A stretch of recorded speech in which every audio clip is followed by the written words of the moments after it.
নমস্কার বন্ধুরা, সবাই কেমন আছেন? আশা করছি সবাই খুব খুব ভালো আছেন। আমি পায়েল, আমার নতুন একটি ব্লগে আপনাদের অনেক অনেক ওয়েলকাম জানাই। তো দেখুন, শীতকালে বাগানিদের একটা আলাদাই লেভেলের আনন্দ থাকে। এত সবজি, এত ফুল হয় যে দেখেই মন প্রাণ একদম জুড়িয়ে যায়। ভীষণ ভালো লাগে, ভীষণ ভালো লাগে। আমার জায়গায় প্রচুর শট, দেখি ভগবান কবে ইচ্ছে পূরণ করে।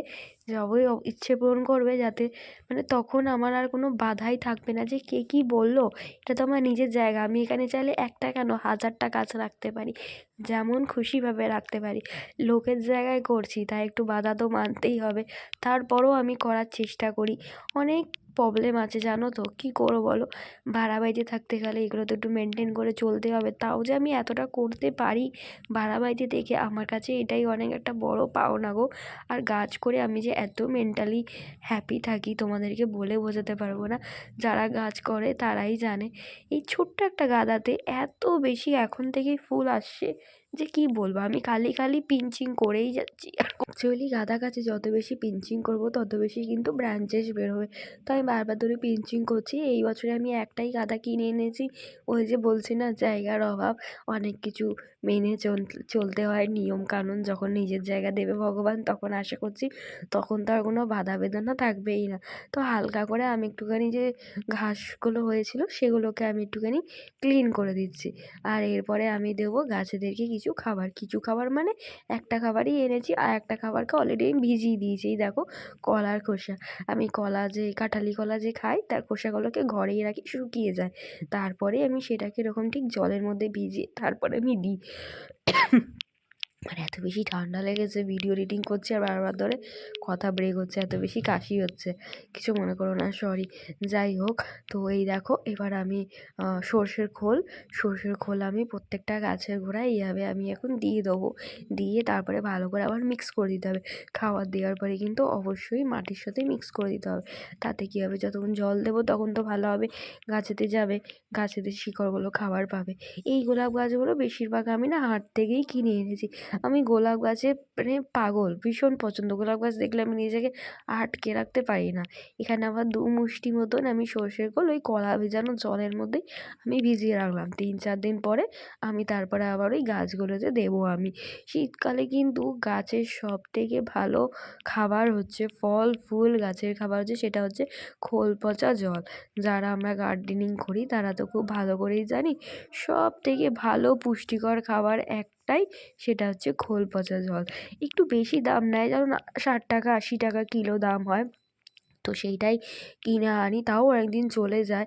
এই দিকে দেখো, ওই গোলাপ গাছটার একদম তলা থেকে 2খানা কুশি বেরিয়েছে। একটা একটু ওপর থেকে, আর একটা একদম পুরো নিচ থেকে বেরিয়েছে একদম। তো এটা আমি নিচেরটা তো আমি ভেঙে ফেলেই দেবো, ছিঁড়ে দিচ্ছি। ওপরেরটা রেখে দিচ্ছি, দেখি যদি ওটা 7টা পাতা হয় তাহলে ফেলে দিতে হবে। তোমরা কমেন্ট করে জানিও তো, নিচেকারগুলো ফেলেই দিতে হয়। এইদিকে ছোট্ট একটা টমেটোমের চারাও রয়েছে। আমি এইগুলো সব হাট থেকে কিনে এনেছিলাম। হাটে তাও অনেক দামই হয় গো, 60 টাকা 80 টাকা নিয়ে নেয়। খুব ভালো থাকে না। যখন নিজের জায়গা হয়ে যাবে তখন আমি বড় বড় টবের মধ্যে সব গাছগুলোকে বসাবো, তখন গাছগুলো বেশি ভালো থাকবে। খাবার দেওয়ার পরে সর্ষের খোল দেওয়ার পরে এইভাবে মিক্স করে দিতে হবে।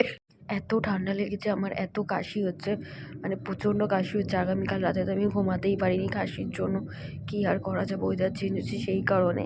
তো সমস্ত টবে এখন বসে বসে আমি এই করব।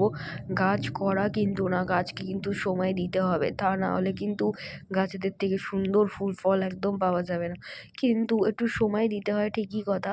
কিন্তু এই যে গাছেতে আমি যে মাটিটা করি না, আমার একটা আলাদা একটা মেডিটেশনের কাজ হয়, সত্যি বলছি, বিশ্বাস করো। মন যখন খারাপ থাকে তখন এসে বাগানিয়ানো মাটি খুঁড়ি, আর মন যখন হ্যাপি থাকে তখন এসে করি, খুব ভালো লাগে গো। এখানে দেখো, একটা বালতির মধ্যে ধনেপাতা, উচ্ছে, টমেটো, জাম খেয়েছিলাম সেটা ফেলেছি, তার চারা, আবার এখানে লেবু। একটা বালতির মধ্যে আমি এত কিছু বসিয়েছি। আর এই দিকে রয়েছে আমার সেই কিনে আনা 2টো গোলাপ গাছ, আর ওইদিকে বস্তার মধ্যে প্রথমে যে দেখালাম তোমাদেরকে সবজি চাষ করেছি, সেই সবজি চাষ। এখানে একটা ভালো জিনিস দেখো, আমার এই গোলাপ গাছটার মধ্যে কি সুন্দর বাই কালারের গোলাপ ফুল হয়েছে। এটা দেখতে লাগছে হোয়াইট, কিন্তু এটা হোয়াইট না, খুব মিষ্টি একটা পিঙ্কিশ পিঙ্কিশ কালার, দুধে হালদা কালার হয় সেইটা। বাকিগুলো যেই বড় হয় তখন আবার এরকম পিঙ্ক পিঙ্ক রানী পিঙ্ক হয়ে যায়। খুব সুন্দর লাগে দেখতে। ওটা মাত্র ১৫ টাকা দিয়ে কিনেছিলাম। বাজার থেকে কিনেছিলাম দরদাম করে মাত্র ১৫ টাকা। সত্যি বলছি খুব ভালো গাছটা। যাদের কাছে এই সময় কচু পাতা গাছ আছে তারা তো জানো, এই সময় কিন্তু তারা একদম ঘুমানোর দেশে চলে যায়। এজন্য জল না দিয়ে অল্প অল্প জল দেবে, সপ্তাহে ২-৩ বার, তার বেশি দেবে না, দিয়ে যাতে বাল্বগুলাতে বেঁচে থাকে। আবার বর্ষাকালে হবে। এদিকে দেখো ছোট একটা কাবের মধ্যে আমি গোলাপ গাছের ডাল কেটে বসিয়েছিলাম, সেখান থেকে কি সুন্দর ডালটা দিয়ে দেখেছো কি সুন্দর এখন নতুন নতুন পাতা বেরিয়ে গেছে। নেক্সট ভিডিওতে তোমাদের সাথে আরো সুন্দর করে শেয়ার করবো।